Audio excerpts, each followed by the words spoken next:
Welcome to We Like D&D, the show where we talk about one of our favorite hobbies, D&D and TTRPGs and variety show style segments like the ones we're doing today. Show and tell, cozy adventure setting campaign build thing that we didn't come up with a name for, but it's going to be fun, and 2DMs, one player. I'm Kelly from the YouTube channel Power Word Spill, and I'm also joined by one of my best friends and D-Inspirations, Alec. Hey, it's Alec, and it was my job to name that segment. Alec, what would you like to roll for? Oh, I was just going to roll on a roll table of segment names. I will roll to see how many segments I failed to come up with names for this year. Wow. This episode or this year? This year. Okay. I've got good news and I've got bad news. Just give me the good news, actually. I don't want to hear about There's going to be at least 19 new segments this year. Whoa. Wow. Whose job is it to come up with those? Loren? Kelly, can you introduce Loren at this time? It's fine. We're actually going to outsource the rest of the content for this podcast. All the ideas. We're just going to be mouthpieces from here on out. Oh, great. Easy. Kelly's been treating me as a mouthpiece for years. As soon as I said that, I knew that was coming. We are also joined by my long-term roommate / wife, Loren. Hi, and I know a little something about being Kelly's mouthpiece. Okay, no thank you. Again. Roll for how many times? Never mind. What would you like to roll for, Loren? This is a lot less exciting, but I want to roll to see how many tomatoes we're going to get on our tomato plant that's growing right now. Dude, if you got 20, that'd be crazy. I mean, There's there are more than 20 on there right now, but they are all tiny and green. So I'm hoping that we're going to get some ripe ones. So, it's bad news. It's only 6. Oh, no. Okay. It's such a shame. There's like 30 little green guys out there. 6 more. Yeah. Oh, okay. Love it. And those 6 are the only ones that are going to ripen. Our first segment is Show and Tell. We've each brought in 2 TTRPG related things that piqued our interest this month. We'll pitch them to each other and share one now and one in 2 weeks. One now, one in 2 weeks. Who wants to go first? Okay, I can go first. Okay. So let's hear it. I've got a bit of a theme to mine because I have brought in 2 different one-page RPGs from Unknown Dungeons One-Page RPG Jam 2026, which took place in the month of July. Wow. Hot off the press. Yeah. Would you guys like a one-page TTRPG about being a monster matchmaker, or a one-page, debatably not a TTRPG at all, about choosing to disconnect and reconnect with the world around you? Oh, I love that. If I say that one, is it just like, we're going to go outside? Yeah, is it just like, go outside? One page just says go outside. I think you guys are picking that one. I am picking that one. Yeah, as much as I want to hear about the matchmaker, I am very curious about this disconnect, reconnect. Yeah, I love that, man. So try to do that right now. Yeah. I've brought in Analog, a micro game about reconnecting with our human roots by Jacob Kruger. And although he only had one sheet of paper in which to convey all the information, he did include that he wrote this game on the unceded ancestral lands of the Muisca people, whose knowledge and stories continue to resonate through what is currently known as Bogota, Colombia. Very cool. Very cool. So this is really... calling it a game even is a stretch. Okay. I will say. Okay. It's an invitation to take a week. It's like a week-long challenge to pull away from ultra-modern life. Because it's always tugging us towards convenience, speed, distraction, and endless stimulation. Mm-hmm. So basically, one side of the sheet is the very baseline of the rules, and then the other side of the sheet of paper is just basically a log. So the analog log is like, over the next 7 days, earn points by intentionally choosing older, more deeply human experiences over modern alternatives. So doing an activity is not enough. Analog rewards consciously choosing an activity over another. And so the sheet has what day 1, 2, or 3. Instead of blank, I chose to blank. And then you get bonus points if you do it with another person. So you get an accompanied bonus. You get +1 if it's outdoors, and you get +1 if you manage to do the activity without interruption. For example, checking your phone. And then there's a multiplier, and I'm basically sharing you the entire game, but that's okay because it's pay what you want. So if you want to take this challenge, go download it, and I encourage you to throw some money Jacob's way. You get an era multiplier. You basically do your best to estimate back how long ago another human could have done this. So, for example, watching a movie, going to see a movie is actually something that is less modern than a lot of other things you can do. In fact, you could only do it as recently as about 50 plus years ago. And so, or like less than 100 years ago. And so you get a 2x multiplier because it's in the physical era. And if you were to go into your backyard and garden, then you would get an even bigger multiplier because you could garden longer ago than that. And so at the end, you just tally up your points, and then there's a spot for you to reflect. You should ask your questions like, what activity felt most meaningful? What habit was the hardest to replace? That sort of thing. That's very fun. That's the entire gamification of disconnecting. That's a very fun way to look at it for sure. And the era multiplier is a cool thing that I haven't I like that. heard of before, like that idea of how far back the first time it could have happened is cool. I really enjoyed reading it. It's a cute little page.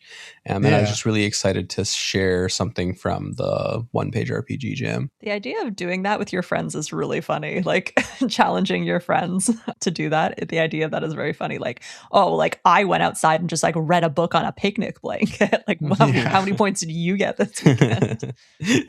Oh, books? How modern. I just stared at the clouds. No, that's super cute. I really love that. That's really cool. Kelly, you're not an overly competitive person, but I feel like you would, if you were doing a disconnect challenge with your friends, like you would take it very seriously. Definitely he would. Yeah. I think this is kind of it could also be a fun alternative to like a step challenge. Sometimes like workplaces have step challenges or something. You could have like run this as a disconnect challenge with a group of people. True. That kind of setting, I think it would do well in. I don't know. I don't know how the time duration works, but I imagine I don't know how well I would do at this. Listen, he's a modern guy. He's got modern problems, and he's got to deal with them in a modern way. It's only his values that are traditional.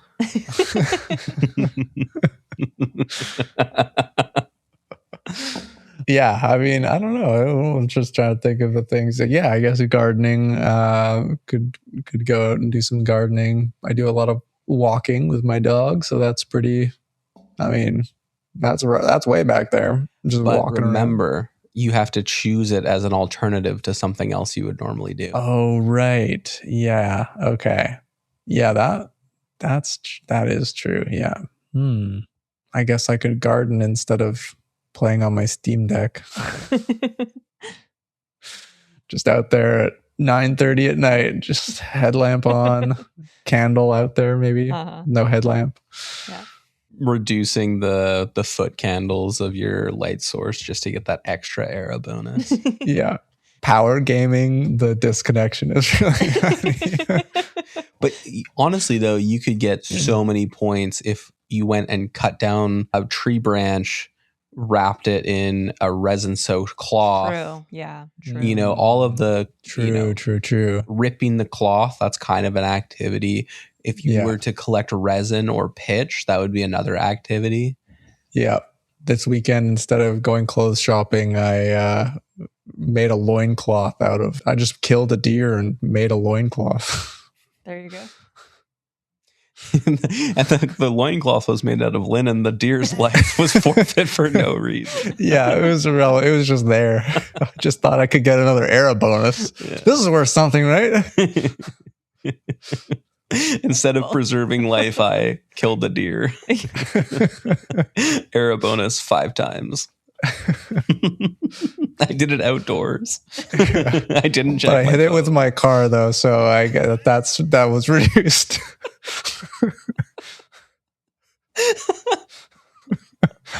Kelly swerves in the way of the deer just for the points.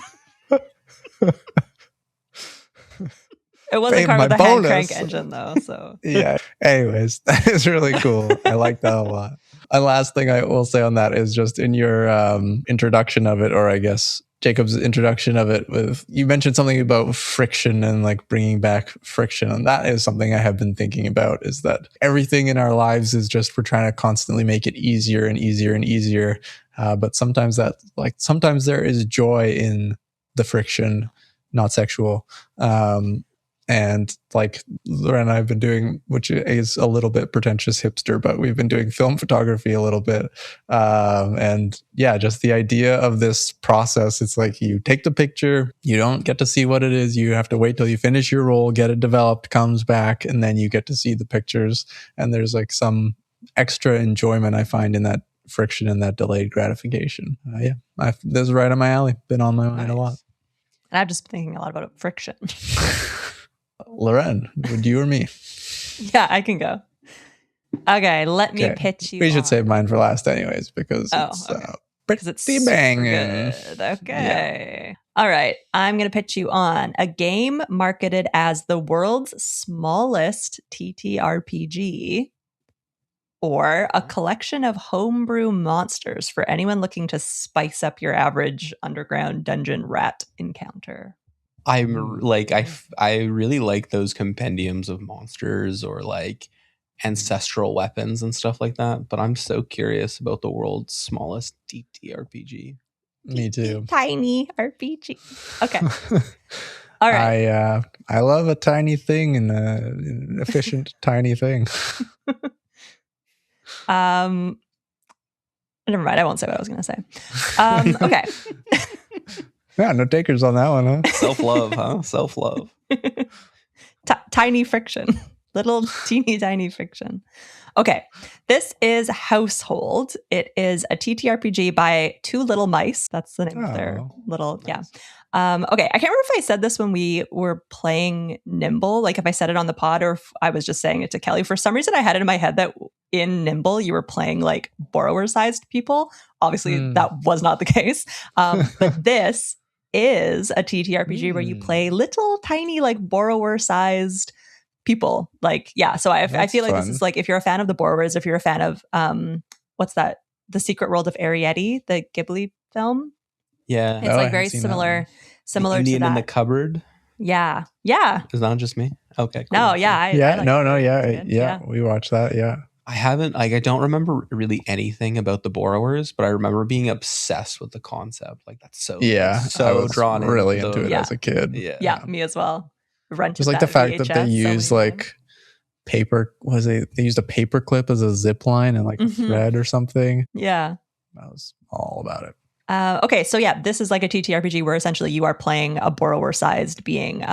It takes place in like a vaguely 1800s manor house that's been abandoned for 100 years, and it houses the little folk. So it's like little tiny boggarts and fairies and sprites that live in this manor. But the manor is like the whole world. So every room in this house is like its own nation, essentially. Oh, cool. Which is really fun.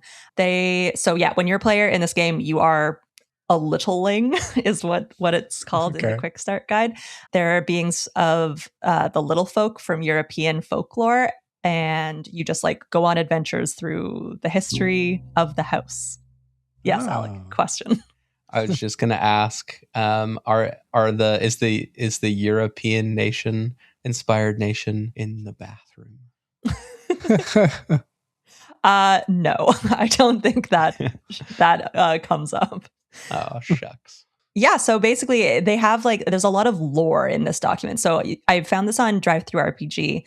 The quick start guide is pay what you want. which is cool. And then they just have a bunch of other volumes. So there's like adventures that you can purchase that go with like this system. So yeah, adventures include stuff like exploring a spider's lair, or like investigating somebody's bumblebee that's gone missing, or like crossing the long hallway. And there's like pitfalls that come with like that. So there's like little conflicts and stuff that take place of like living in this house, which is the world that you live in. That's cool. Which is kind of cool. Yeah. But there is like a lot of lore on like the first household war and how like peace was kind of like negotiated between all these different nations in the house and stuff. It's very interesting to read about. I was like eating it up. So did you purchase any of the volumes, or is this all that you got from all things that you got from like the Quick Start Guide? Yeah, this is all from the Quick Start Guide. Yeah, the Quick Start Guide is it's 94 pages. Oh wow. Whoa. Yeah, which is kind of crazy. And it has like a lot of really cool artwork, like a bunch of like I don't think they're NPCs. I think there's like pre-gen characters. So when you download the Quick Start Guide, it comes with the actual guide, and it comes with 6 pre-generated characters that you can play, and it comes with like a blank sheet as well, if you want to create your own. But yeah, there's like all of this lore in there. It teaches you kind of like how to play the system. It's actually kind of interesting because, not to bring in a Kelly item for show and tell, but there is like it's own system. It's like a D6 pool system. But there's also a 5e conversion version, so you can play either. I'm more interested in like the original version of it. That's like the pool system, because you're not rolling to get like high results. You're rolling to get like pairs and 3 of a kind and 4 of a kind, and that's like how you gauge successes, which is kind of interesting. So like you only fail if you don't have any pairs. So like 2 of a kind is a basic success, 3 of a kind is a critical success, 4 is like extreme, and 5 is like an impossible success. Which is kind of cool. It's like a very interesting, little system. Yeah. But yeah, it's very cool. Like the art is so beautiful. There's like like in the Quick Start Guide, which is again, pay what you want, which just seems wild. It's there's like maps of the house and like where all the different like nations of little folk are living in this house. There's like drawings of like all the different types of like characters you can play. There is art of somebody that looks so similar to Vi from Arcane. Cool. Uncanny looks like Vi from Arcane, which is really, that's cool. Very funny coincidence. It just looks really neat. I'm so curious. Like I would really love to play in this. Yeah. Well, she's holding I shouldn't assume. They are holding what looks like half of a pair of scissors as a giant sword. Nice. Awesome. That's fun. Very awesome. Yeah. So if anyone has been obsessed with the movie The Borrowers or Secret World of Arrietty, I highly recommend. Honey, We Shrunk Ourselves. Yeah. A little bit modern, but yes. Yeah. Well, I'm so excited about. I'm gonna be in the doobly-doo when this episode launches, because I love that concept so much. Not just from The Borrowers, like. I think at one point I was telling Kelly, like, I really, really wanted to build like a Honey, We Shrunk Ourselves one shot and like yeah. That would be super fun. 94 pages Quick Start Guide. That's awesome. That's so cool. It's also kind of fun because parts of it are written like the intro kind of tells you like what's up with it. It's written as if it's like a history book that somebody found, and it was written by like a littling. Which is kind of cute too. But yeah, it's amazing. So I highly recommend it. Like, even if you're like remotely interested in this, just download the Quick Start Guide and like take a peek at the vibe. Cool. I am a little bit disappointed that it's not actually just like a tiny book that you were bringing in. Yeah. That it's like, but that's offset by how cool this sounds. So yeah, especially with the dice pool pairs thing, that's something I've not heard of. That's really cool. I like that a lot. That's awesome. Well, thank you for sharing. I would love to play that. Yeah, I would love to play a littling. Okay. All right, Kelly, beat that. Well, I did bring in 2 things, but it's kind of irrelevant because we're obviously going to just talk about the one. So do you want to hear about a great starter intro first level D&D adventure, or Sly Flourish's new book? Actually, I don't really care. I don't want to hear about. I don't want to hear about now. It. I don't want to hear about starter D&D adventure. Sounds great to me. All right, lay it on us.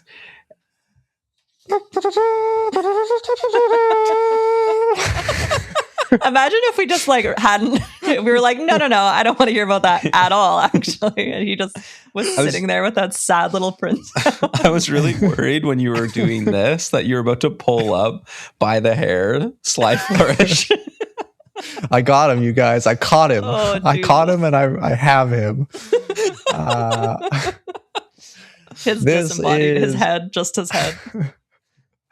The Rise of the Lazy Game Master, sequel to Return of the Lazy Game Master, or Lazy Dungeon Master, but now Rise of the Lazy Game Master. Another book from Michael Shea, aka Sly Flourish. It's crowdfunding right now, and I think it will be still crowdfunding by the time this episode comes out, or maybe just finished, but already blown through the goal. So back it or not, you can buy it now, buy it later. Michael's already written the full book, and it's in editing and layout and art. So the crowdfunding was just to get more art and to finish the layout and everything.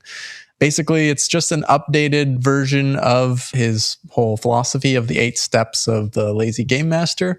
The previous book was from 2018, so this is updated with the 8 years in between with everything that he's learned. I'll also read you the what's new section because I think it summed it up really well, because obviously I'm a huge fan, but I did kind of think, well, do I actually need this book? Is this just like a reprint of, I know. I questioned it for but a second. But the what's new sums it up really well, and this kind of focuses more on different types of adventures, which I think is really cool.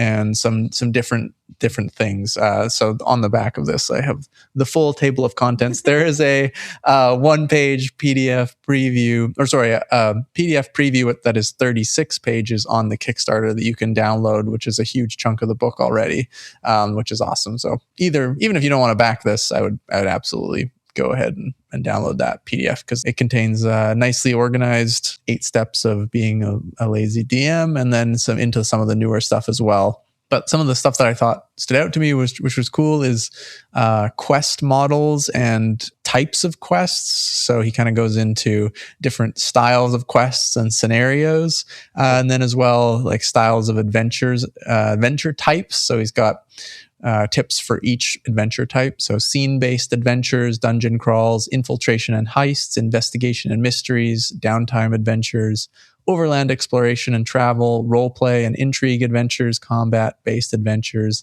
events-based adventures, and mashups and undefined adventures. So yeah, he kind of goes more into detail about like writing different adventure types and sessions. And the previous book was more about campaign level things and running the game. And in the what's new section, he said this book kind of goes a bit more into running each session from session to session, as well as updated stuff from his thoughts about what may have changed from his previous steps and processes. You can either buy this as a sequel to his previous book if you have Return of the Lazy DM, or you can, if you've never had any of Sly Flourish's books. I think if for some reason you haven't purchased any of Sly Flourish's books by now, this would be a great standalone book as well. And you know what? Shockingly, this is not sponsored. I offered it, but he said, nah, I'm good.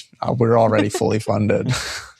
I said, well, I'm going to do it anyways. Not that not that he would ever listen. The joking part isn't that Kelly reached out. The joking part is that Michael Shea responded. Yeah.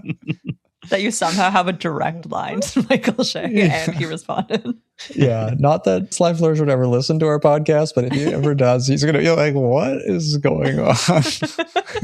I don't know who any of these people are. And a media restraining order. But anyways, Rise of the Lazy Game Master, I'll absolutely be buying it. The Kickstarter is for the hardcover. I assume it will also be out in softcover afterwards. So if you don't necessarily want the hardcover is $50. So it comes with a PDF as well. But if you don't necessarily want the hardcover, I'm sure it'll be for sale on print on demand on softcover as well, because all of his books are like that. So I would assume this is the same. And since it's already like almost $500,000 or $500,000 Canadian of his $50,000 goal, it's definitely going to be coming out. So I think it's just so chock full of fantastic advice. I was just reading, paging, leafing, whatever you call it, flipping through the preview PDF. And not only was it great to reread some of the stuff that was in the previous book, but just reading about those adventure types and stuff. And then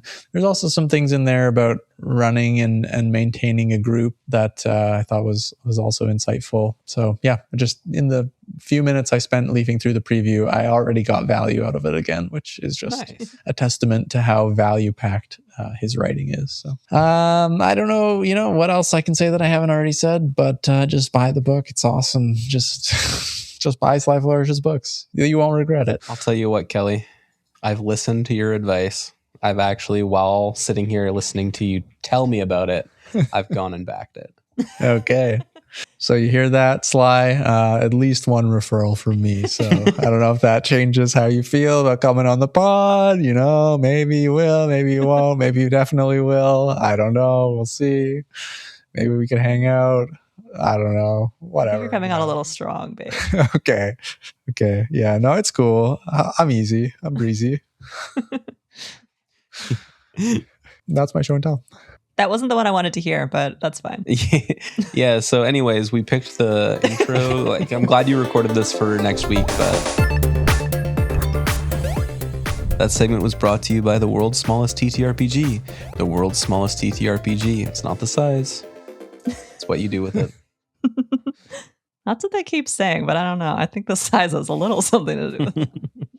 Well, you know what, Loren? Sometimes life is a little bit more enjoyable if there's just a bit of friction. I'm not denying that. But I have to be able to feel the friction. That was pointed. I wasn't looking at anybody.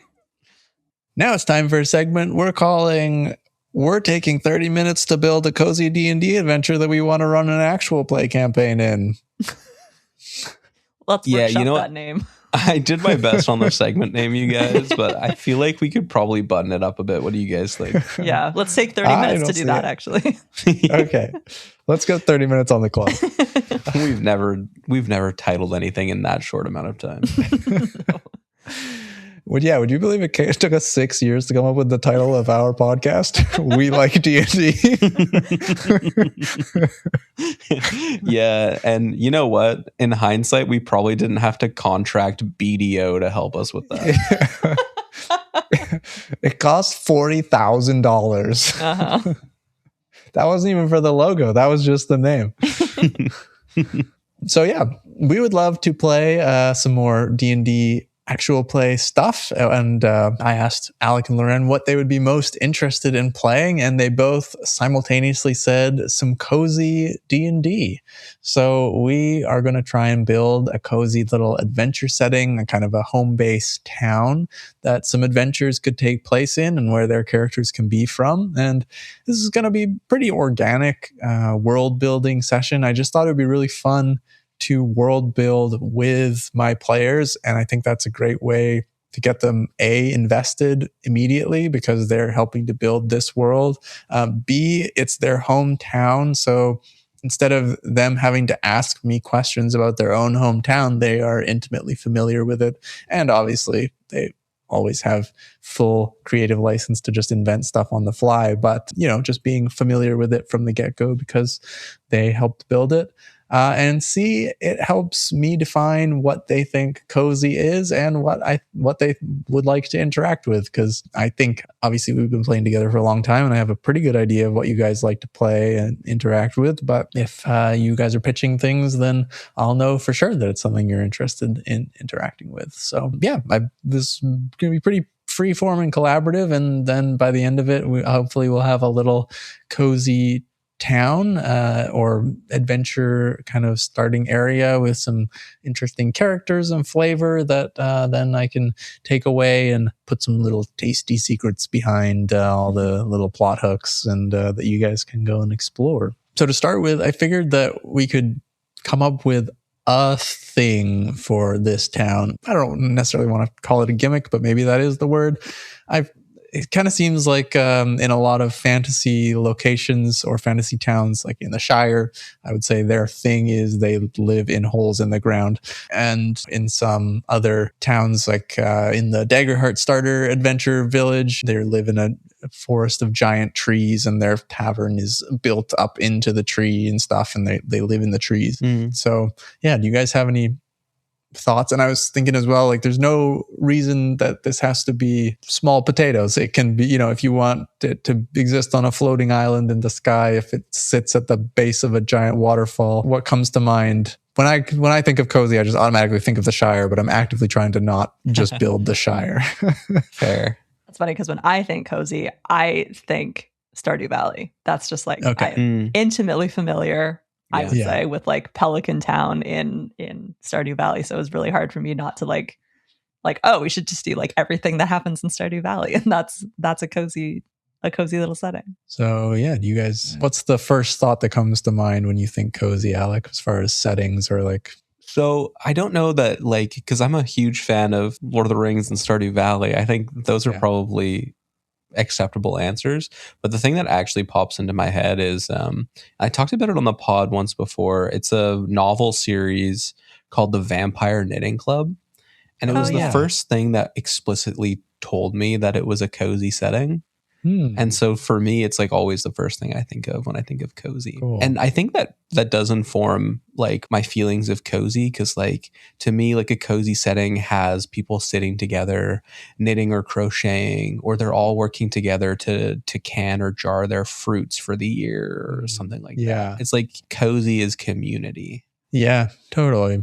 And I think as well, for me, cozy is in the characterization of the characters. Like you could put the same town, I think, within reason, in two different genres, and you could make one cozy by just like having familiar people that you interact with, and like you said, a sense of community. Okay. And do you guys have any initial thoughts on what the thing for the town could be, the gimmick? When you were talking about like the different living situations, I was like, for some reason, the first thing that came to mind is that it's like a floating village on a lake. Ooh, I love that. Like kind of like Lake Town. Yeah, I love that. That's fine. Yeah. I don't know what the justification would be, but to keep you safe from danger, because you're in the middle of the lake. You can see enemies coming. Yeah, but it's cozy. There's no danger. There's zero danger. There's zero danger. That's the coziest part about it. There is some danger, but spoiler. But low stakes danger. Yeah. Cool. Low stakes danger is fine. And when I think of like, cozy adventures, I don't want to be fighting like the big bad, like root of all evil. Like that's no, for sure. Not cozy. But like little dangers, that's fine. Yeah. Okay, cool. And what do you like as far as like the environment? I guess that's where my mind goes first about thinking about landscapes and the environment. I feel like, so many settings are set in kind of a England adjacent type of setting, because that's a lot of medieval fantasy is based around that. But I think a floating village could fit in with this. But what do you think about setting it more in kind of, we live on the west coast of Canada, so a similar environment to the Pacific Northwest of the US, this kind of like landscape and foliage and that those kind of the flora and fauna of this area of the world. I feel like Pacific Northwest, like if it's playing a character, it's like spooky, creepy. But I think that the Northwest coast is like a really cozy place, so I'm totally in. Yeah. Cool. All right, a floating town on a lake, very cool, and a perfectly circular lake as well, like Crater Lake. Yeah. Okay. And like, that's fun. There's some lakes in BC that have like really, really beautiful colored water. Yeah. There's like a lot of mineral content and things that reflect the light. Yeah, tell me about the mineral content of this lake. Yeah. Lots of fun things as well about why the crater might exist. As far as I think it could be cool that it is a crater that this lake has formed in, and this floating village is in. Cool. Okay. Well, we'll do some more thinking on that. And what are some things that you guys might like to interact with in this town? Do you have any thoughts on people? Or I was thinking we could kind of flesh out, some ideas for a few locations or things or even rituals and activities that might happen, like festivals or things like that. I was thinking that, like in a lot of TTRPGs, like in order to give people a flavor of the town, like there's always a festival happening when the party gets to town. And I really like the idea of kind of what I was already saying, but like a lot of the events in town are about everybody coming together and like doing the thing that needs to be done that season together. So if it's like harvest time, well, we're on a lake, it's a floating town. I don't know if there's a harvest, but like families coming together to do the seasonal activity, and then everybody celebrating that the seasonal activity has been completed and like sharing their bounties. Yeah. I don't know, maybe that is just every actual event. And I'm just describing the most basic thing. It somehow could be incorporated in our specific town. Obviously, this is not an original tradition to our town, but it is a tradition. On New Year's Day, people gather on the beach and they make wooden boats with candles. They light them and you push them out with like things from the previous year and invite in the new year. But since it is on a lake, this festival could involve like lantern boats being pushed out onto the lake to celebrate something. I just like that visual so much. Absolutely. That feels very cozy to me. Okay, yeah. And maybe, I mean, if they're existing on a lake, I mean, maybe they could be, obviously fishing is like a food source, but maybe also like harvesting like an algae bloom or something. Yeah, aquaculture for sure. Yeah. Herring roe on kelp is like a big thing, and you like will actually harvest it by using the like aquaculture as a way of harvesting. I think that's cool. Yeah. Just thinking about, like you said, why would they have existed on this lake? My one initial thought was like the terrain is just so extreme around that this is actually like the best place to, it was the flat, it was flat, was the best place to actually build. But then also DM me is thinking that it would be nice to have some surrounding areas that exist as well that you guys can go to. So don't want to be like everything is just impassable in this area. But I was just thinking like maybe it's a really massive lake and there's things that you want to access on all kind of edges. All shores have something valuable to them.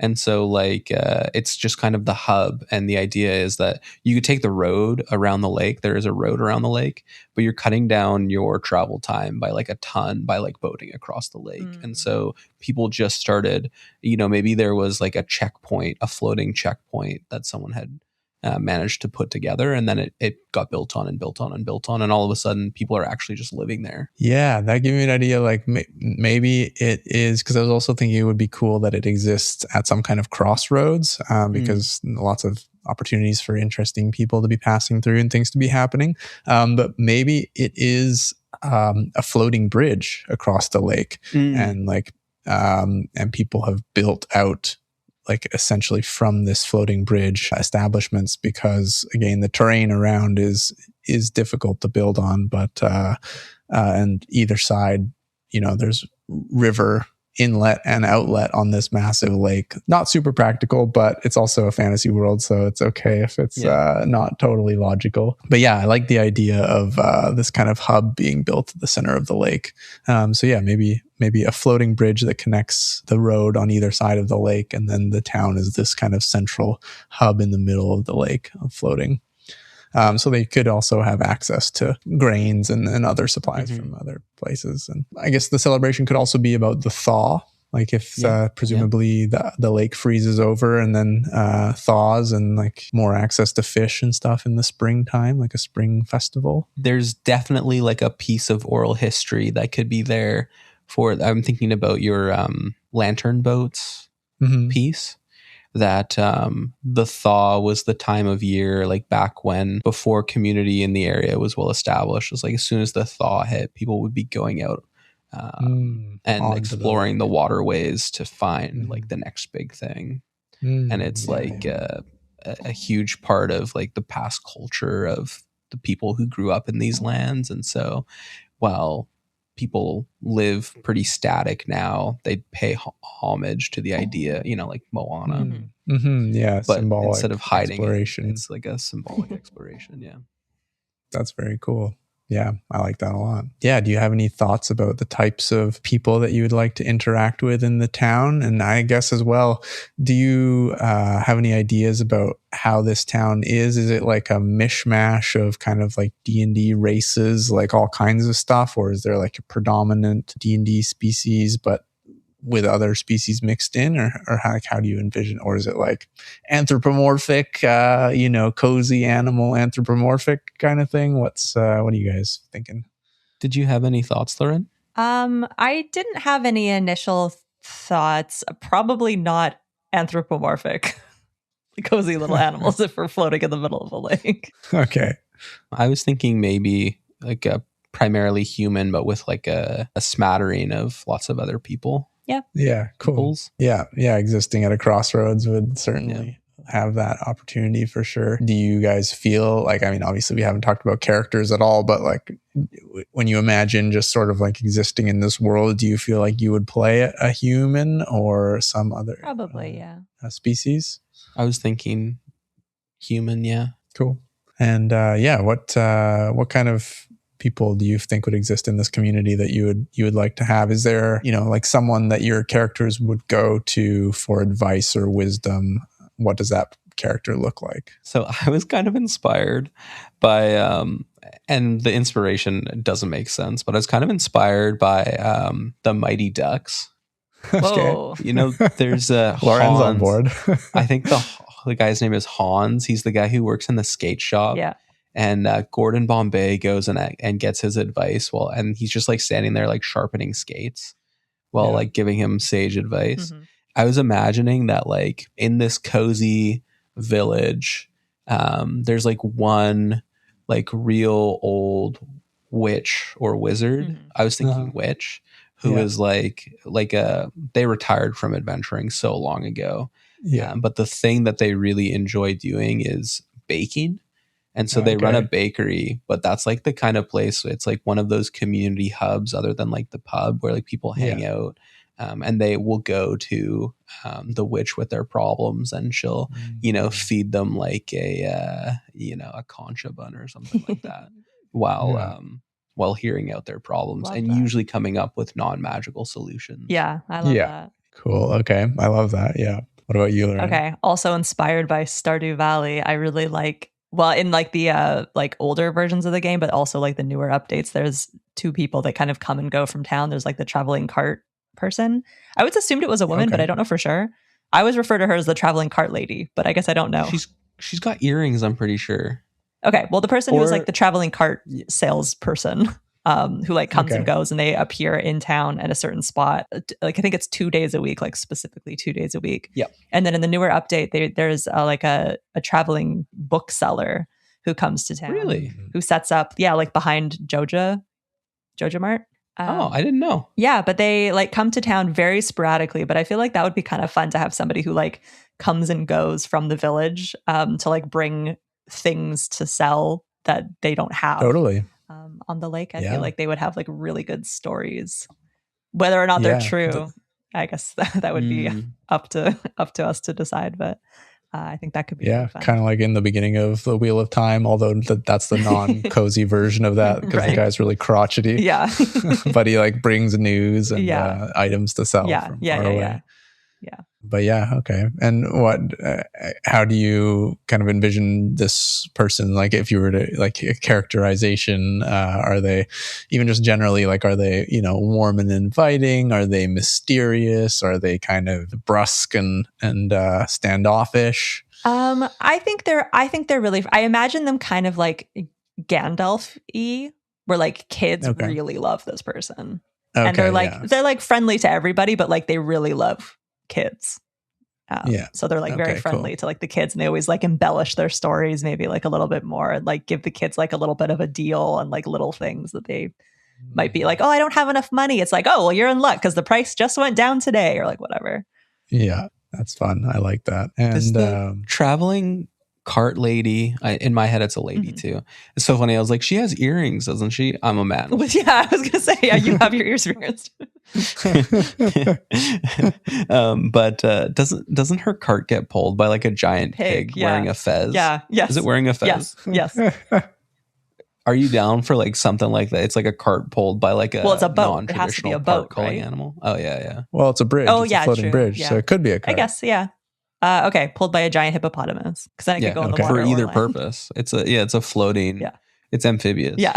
It's a duck. It's a duck boat pulled by a hippopotamus. Never been tamed. Truly unruly. But this is a fantasy, so fantasy land. it can happen. Yep. Did you have any other characters or like character figures in mind in the town? When I was trying to think of different characters that I enjoy in cozy settings, a non-cozy character for some reason kept on invading my mind. And that is from campaign 1 of Not Another D&D Podcast, Balnor. Yeah. He's like cozy adjacent. He's not cozy. Yeah. That's very funny. Just kind of like a real Midwestern dad. Yeah. Yeah. When you, I guess, picture like the vibe of this town, Lauren, you already kind of mentioned kids, I guess. Is this like teeming with life? Are there multiple generations going on? I like to think so. Yeah. I like to think so. Yeah. Grandchildren learning at the knees of their grandparents. Yeah, totally. Mm-hmm. Yeah. And then as far as like kind of leadership in the town, my mind goes to some kind of leader. If there is not an official figure, then some kind of, or maybe it's not an actual system of government, but there's maybe is a town leader of some kind. Mm-hmm. Do you guys have a different feeling? Like, is it, is this town kind of on the far reaches of some lord or lady's, what's that called? Fiefdom? Mm-hmm. There's a far off lord and lady that taxes them, but they don't really have any allegiance to them. Or is it like kind of an independent community that, has elected just by natural processes, some kind of leader? Or is there some kind of official mayor or something like that? 2 words came to mind when you were talking about leadership, and I could not beat them away, and it's constitutional monarchy.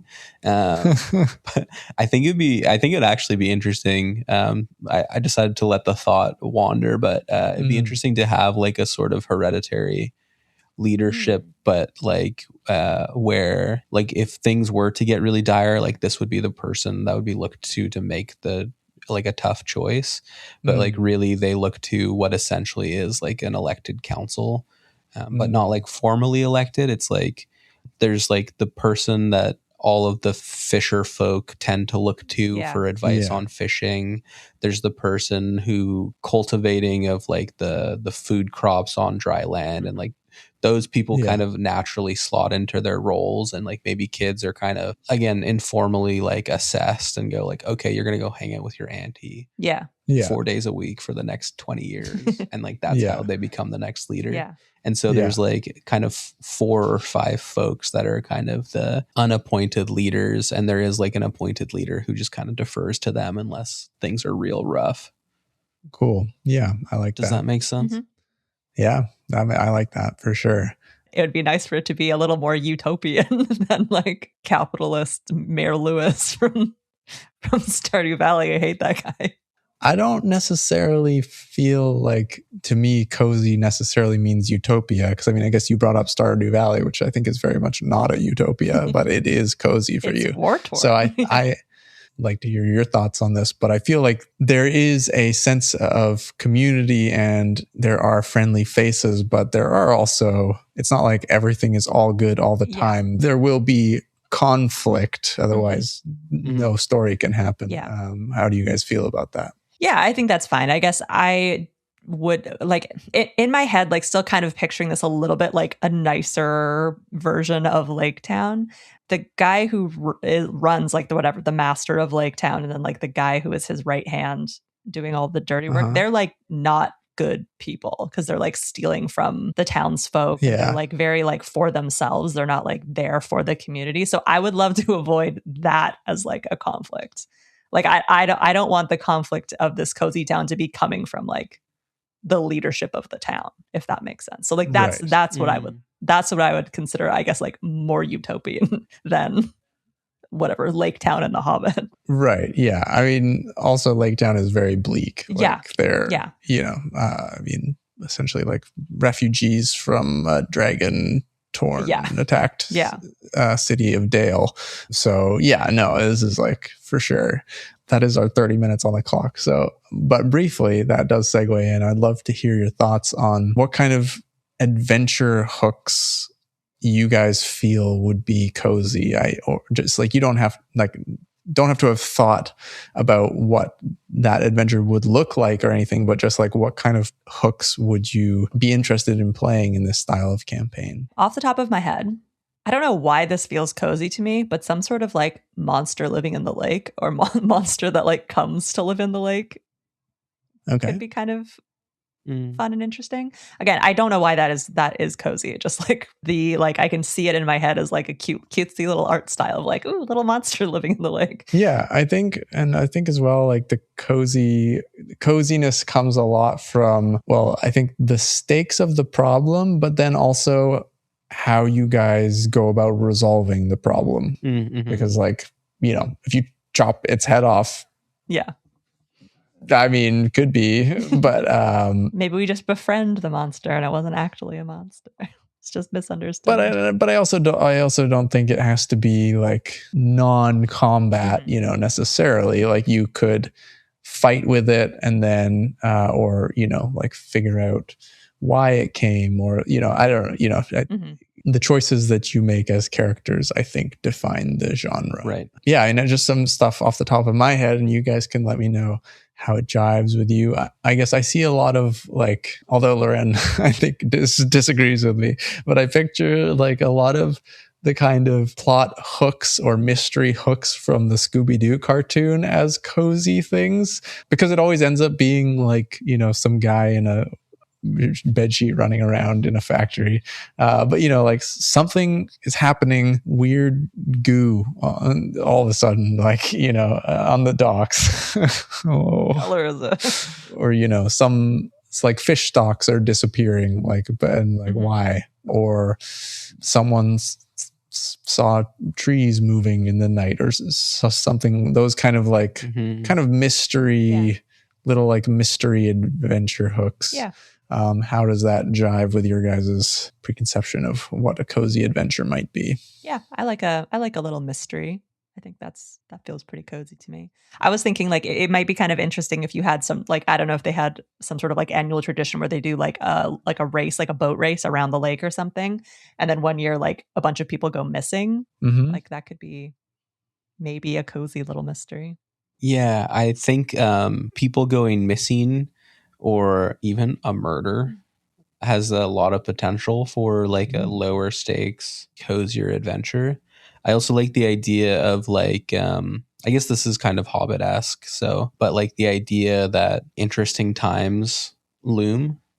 Like there's an influx of adventurers crossing the bridge. Oh yeah. And like, why is that?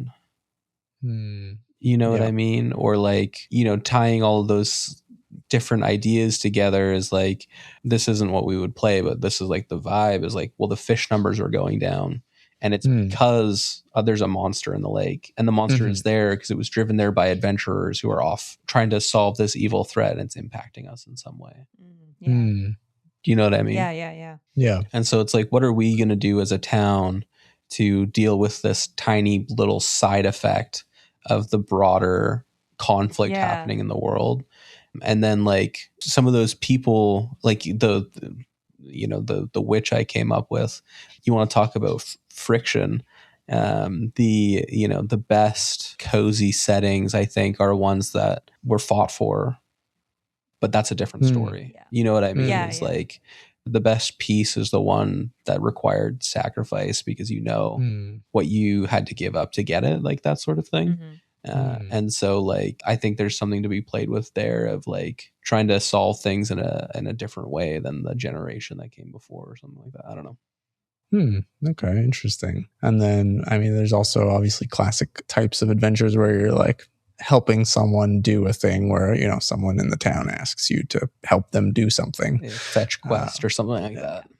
Well, yeah, or maybe, yeah, I guess it, would be like a fetch quest, but hopefully make it a little bit more interesting with the people that you might meet along the way. Cool. And the other part of this that we've talked about as well is, having that be an potentially ongoing but episodic style. So these things would, the types of adventures we'd play would need to be wrapped up in one session, but there could be, ongoing threads that you wouldn't necessarily need to have heard everything about. I forgot we talked about episodic. I think it would be really cool if an episodic campaign was like contained to like the party ran a cafe or something like that, and the adventures of each session or each little arc are like based on the customers who come through the door. Oh, that's fun.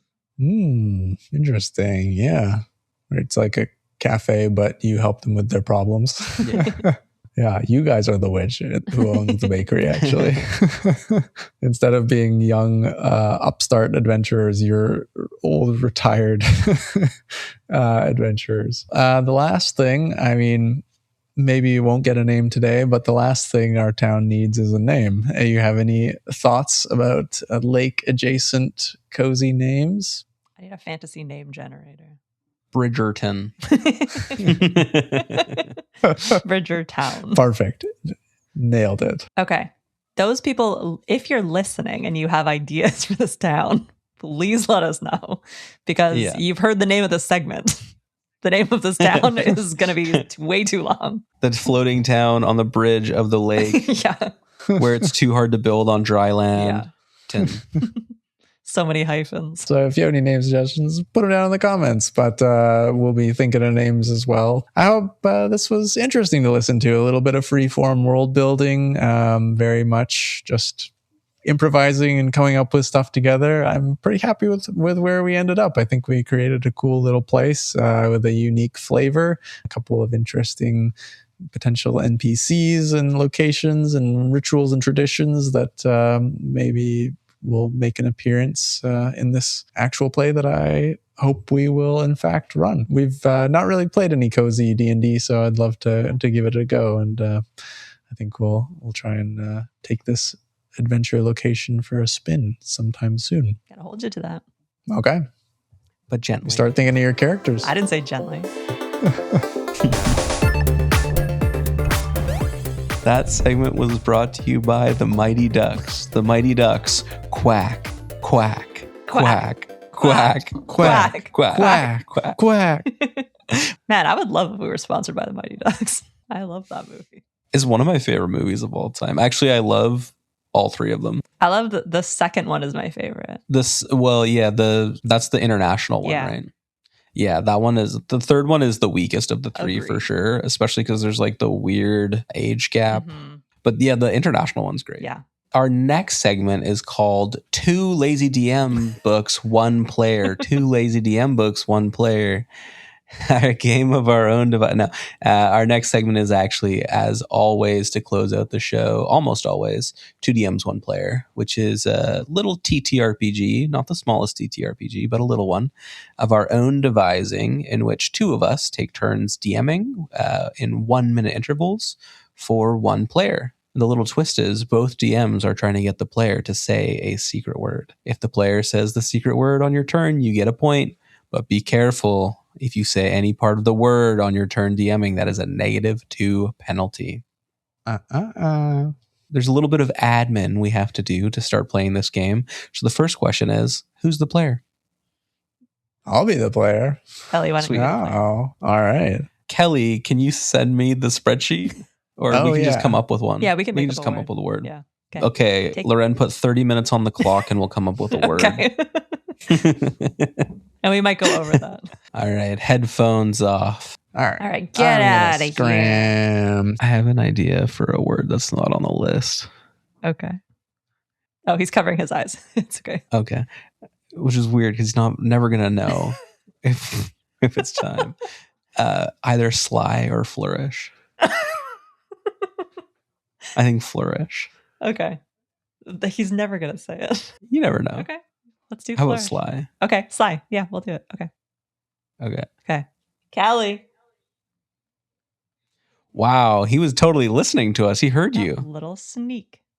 Okay, I'm back. Hello. You must have heard what we were saying. Loren didn't say your name very loudly at all. She said it louder than the rest of the things. I couldn't hear what you guys were saying. Wah, wah, wah, wah, wah, wah, wah, wah. To me, you're like the teacher on the Charlie Brown show. Sexy as hell.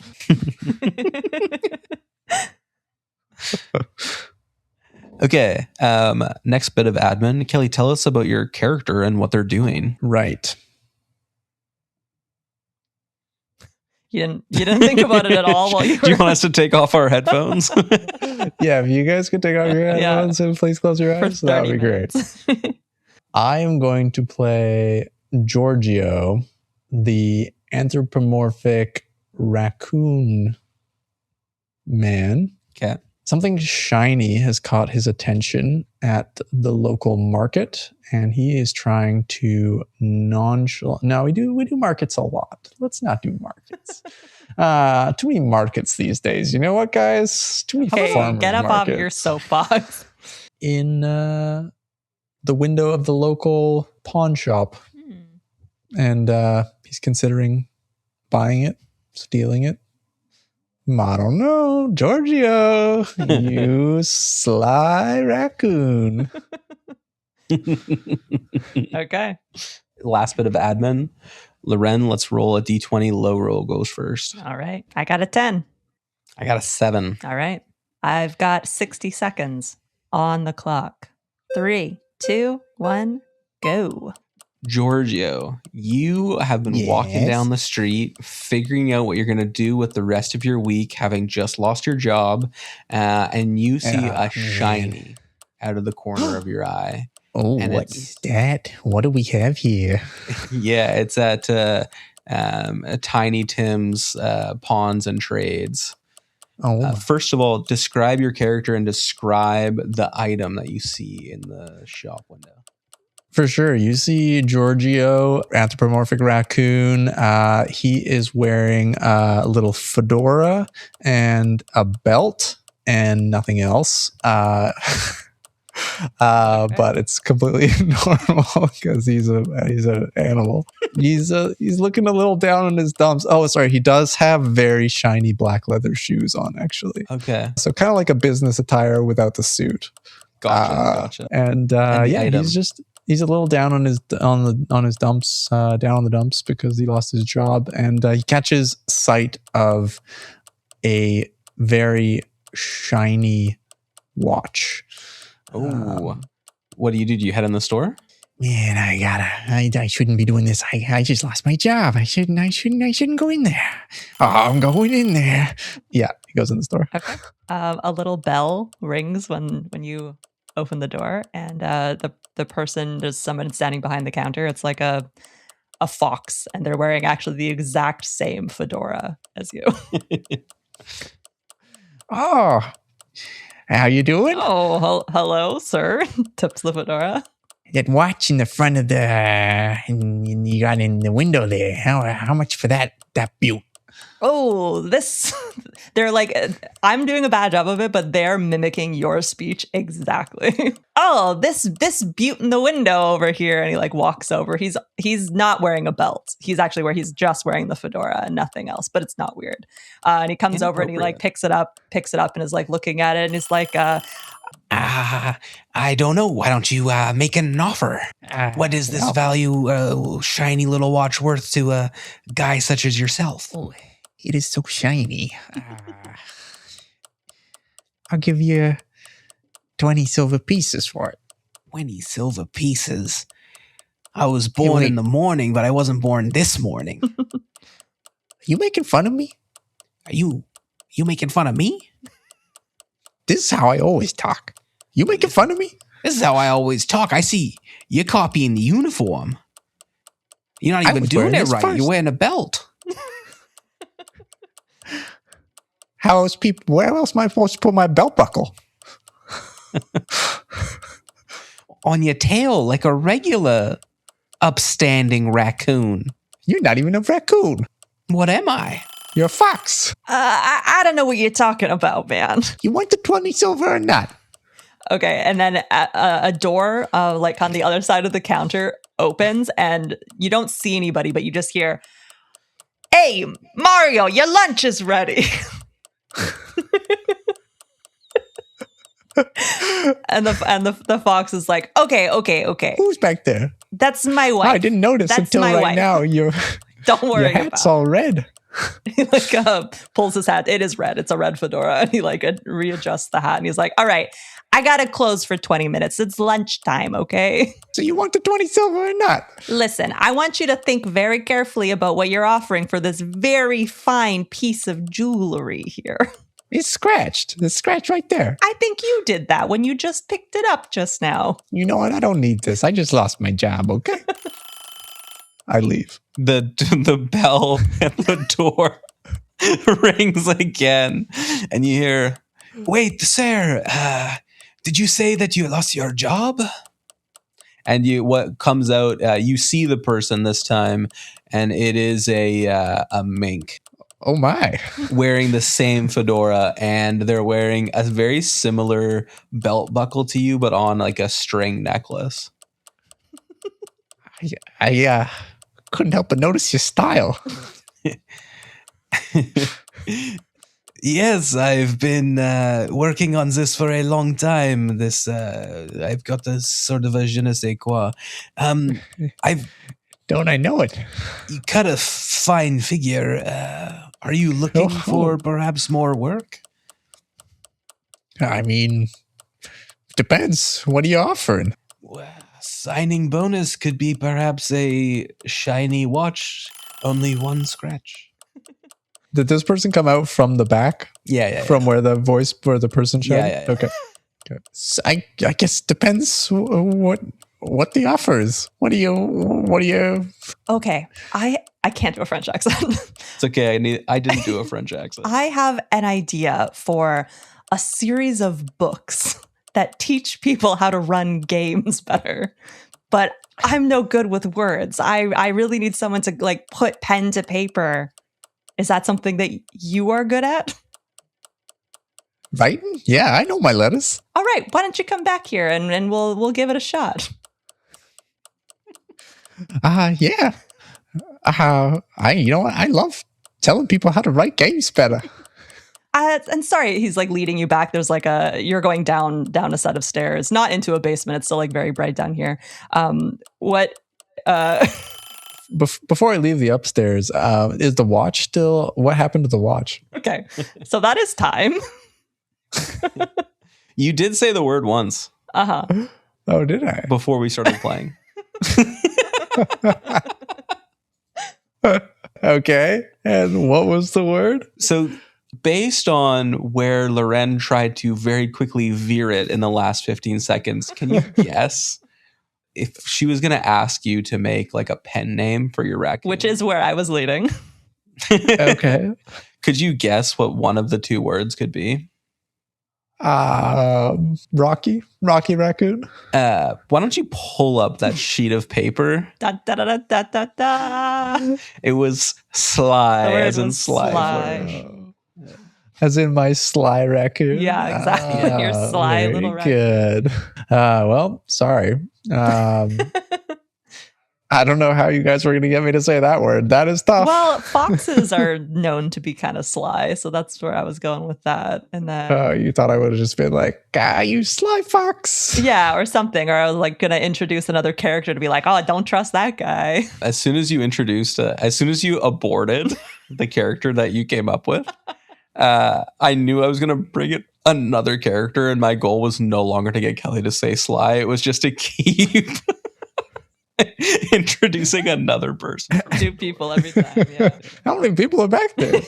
It's a whole family. You go look through the door and it's just a broom closet. Stuffed with 30 people. And that's our show. Thank you so much for listening or watching. If you're watching the video version of this podcast, we'll be back in 2 weeks with another episode. And it seems like everybody's kind of liking the video episode so far. So I've got some comments to read. First, not necessarily on the video aspect, but on Spotify, Ruben CF says, nice big ups from NL, which could be Newfoundland or maybe the Netherlands. Netherlands, yeah. So wherever you're probably from, Netherlands. nice to hear from you. But maybe Newfoundland. On YouTube, we've got a bunch of comments there. Kyle of Ithaca says, have found your podcast recently and I'm really enjoying it. Hilarious that only a few days ago I commented on one of your videos saying I would love this to be a video podcast. And then it was. So I remember seeing that podcast literally as I was uploading the episode. Their comment came in from you, Kyle, and was like, I wish this was video. And I was like, hell. Say no more, say less. Kyle also commented on the 2DM's one player segment with the rats in the cellar and said, the 2DM's one player segment in this episode was absolutely hilarious. This needs to be a full campaign spread over multiple episodes at 5 minutes apiece. So we'll see. Maybe that comes true too. I totally forgot what our 2DM's one player was. And I saw that comment come in and I went and listened back to the 2DM's one player segment. And it was such a joy for me to relive. I mean, honestly, the great makings of a mega dungeon where it's just more and more sub basements. sub basement. And at the very end, a Dom basement. That's where I need to be.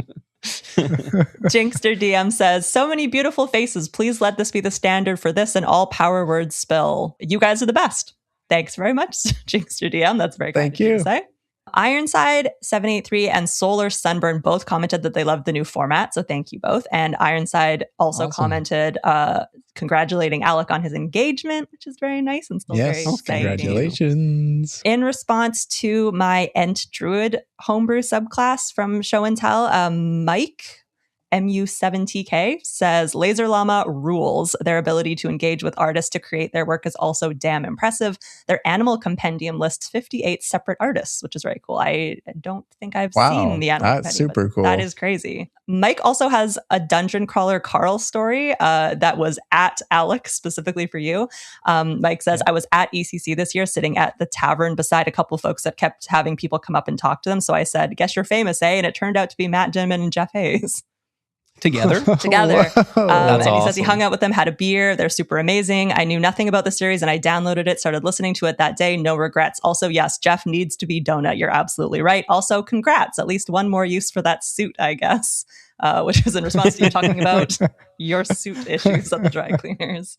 And finally, Mobro25 made a fantasy draft suggestion, prepping and running a TTRPG, but with the stipulation that professional TTRPG players and GMs are off limits for celebrity draft picks.